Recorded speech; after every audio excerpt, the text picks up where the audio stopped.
terakhir, Pak Menteri Agama, mohon maaf, ini kedua kali saya bicara radikalisme. Pak Menteri Agama gagal faham mengenai fungsi-fungsi agama dan fungsi-fungsi pendidikan di Kementerian Agama di Republik kita yang tercinta ini. Tanpa ingin mengecilkan Pak Menteri Agama, tidak sama sekali. Tidak ada sifat alih tahir mengecilkan siapapun. Tetapi kita bicara soal check and balances, maka saya hanya ingin bicara. Bapak ini cocoknya jadi Menteri Pertahanan Keamanan, menjadi Menteri Menko Polhukam, ketimbang Menteri Agama. Saya mohon maaf, karena idealisme yang dibangun oleh kementerian ini tak terbawa. Saya mengistilahkan ideologi ditinggalkan, sejarah tak terbawa. Kenapa demikian? Karena pernyataan-pernyataan Kementerian Agama kontraproduktif terhadap program-program dan anggaran kita. Mestinya menurut saya dengan DPR itu fungsinya adalah mendekatkan, menyenangkan, mengembirakan, mencerdaskan, mengajak agar yuk mari DPR bersama dengan pemerintah kita berpikir jernih untuk berbuat demi kepentingan anak-anak bangsa. Saya orang yang suka cengeng, Pak.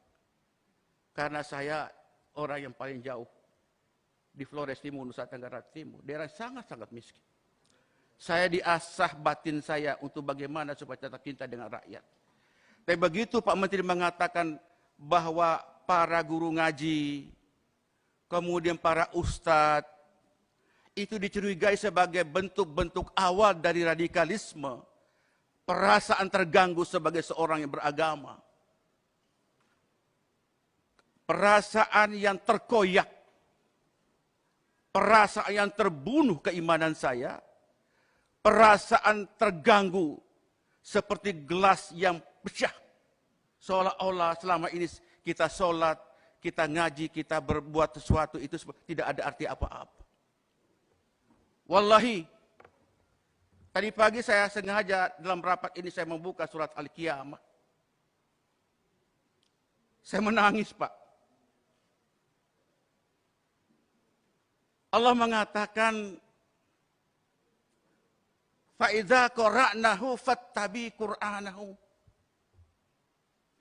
Jika kami telah membacakan Quran itu, maka ikutlah bacaannya. Saya membaca itu, air mata saya keluar, kemudian saya teringat Pak Menteri Agama. Kok tega menyatakan bahwa para ustadz, para guru ngaji itu adalah bagian dari bibit-bibit radikalisme. Apakah itu betul atau tidak, soal nanti Pak Menteri mengklarifikasi. Tetapi publik sudah menyatakan itu. Sampai saya bertanya, Pak Menteri Agama Islam atau bukan? Saya mohon maaf. Perasaan suuzon sebagai seorang tidak boleh sebenarnya. Tapi ada perasaan tak enak. Karena kami anggota DPR seperti mendayung di tengah dua selah karang, Pak. Karang yang pertama adalah idealisme yang kami bangun. Kami rakyat kecil, Pak. Kami ini suara yang mendukung kami orang-orang kecil. Karang yang kedua adalah kekuasaan. Antara dua selah karang itulah mempertemukan kita di forum yang terhormat ini.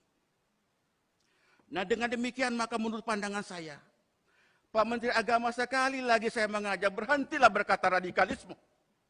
Berhenti berkata radikalisme. Islam yang kita pahami ini Islam yang rahmatan lil alamin, dibangun oleh baginda Nabi Muhammad SAW, penuh dengan kasih sayang. Penuh dengan kasih sayang. Tidak ada kebencian. Kalau Menteri Agama sudah memandang umatnya, memandang rakyat penuh dengan kebencian, berhenti dari Menteri Agama Republik Indonesia. Hari-hari kami, Pak, berhadapan dengan rakyat kecil.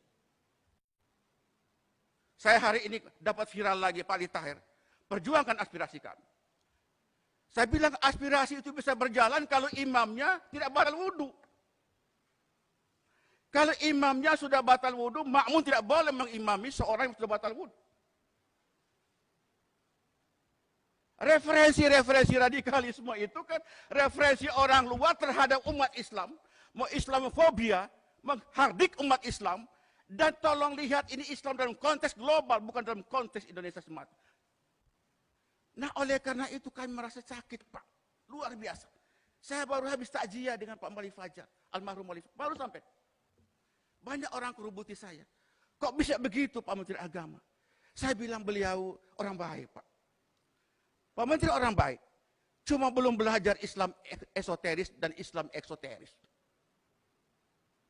Islam yang substantif dan Islam yang simbolik. Orang itu menjadi radikal itu kan posisi kedua setelah terjadi intoleransi. Jalannya radikalisme dalam teori sosiologi agama, intoleransi terjadi karena ketidakadilan di situ. Penegakan hukum yang tidak terjadi. Hak-hak miskin, orang miskin yang terabaikan. Kebanggaan bangsa tercabut. Liberalisasi yang begitu kuat, kapitalisme yang begitu kuat. Sementara orang menangis, orang menderita di atas tanah air sendiri. Nah oleh karena itu paling mudah membangun bangsa ini jika intoleransi ini harus dimulai. Pertama adalah tegakkan keadilan. Yang kedua, sayangin orang miskin. Kurangin kesenjangan sosial ekonomi. Tidak boleh ada diskriminasi. Nah baru radikalisme. Radikalisme terjadi apabila tiga faktor-faktor tadi bisa dijalankan dengan baik. Baru terakhir itu baru terorisme. Jadi kalau saudara menteri menganggap semua para mubalik ini adalah bagian dari bibit-bibit radikalisme, saya tidak mau bicara apa lagi. Masih perlukah musabaqah tilawatil Quran? Masih perlukah musabaqah tilawatil Quran? Yang tujuannya adalah mendengarkan orang membaca Quran, kita mengamalkan isinya, berfaedah, agar membangun kekuatan spiritualitas dan juga membangun kekuatan horizontal. Oleh karena itu menurut pandangan saya Pak Ketua, Pak Yandri, marilah kita rekonstruksi, reformulasi fungsi-fungsi agama, baik itu fungsi menyangkut masalah pembinaan internal umat beragama, antar umat beragama, dengan antar umat beragama pemerintah, mesti kita bangunkan kembali. Tidak boleh membangun bangsa ini penuh dengan prasangka. Kedua, fungsi pendidikan. Fungsi pendidikan, Anda bicara fungsi lebih berarti dibicarakan soal radikalisme. Yakinlah itu.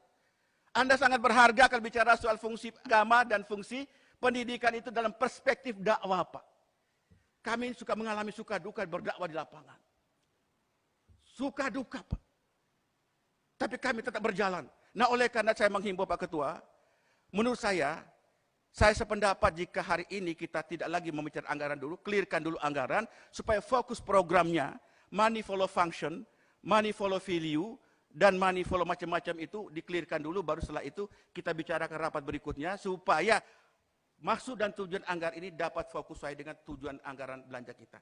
Demikian, mohon maaf jika ada berlebihan, tetapi rasa rindu kita kepada kekuatan bersama, check and balances dalam kehidupan berbangsa dan bernegara itu menjadi penting adanya buat kita. Nasrun minallah wa fathu fari wa basyiril mu'minin wallahu muafiq ila aqwamit thoriq. Assalamualaikum warahmatullahi wabarakatuh. Pak Ketua, tadi sebetulnya belum selesai.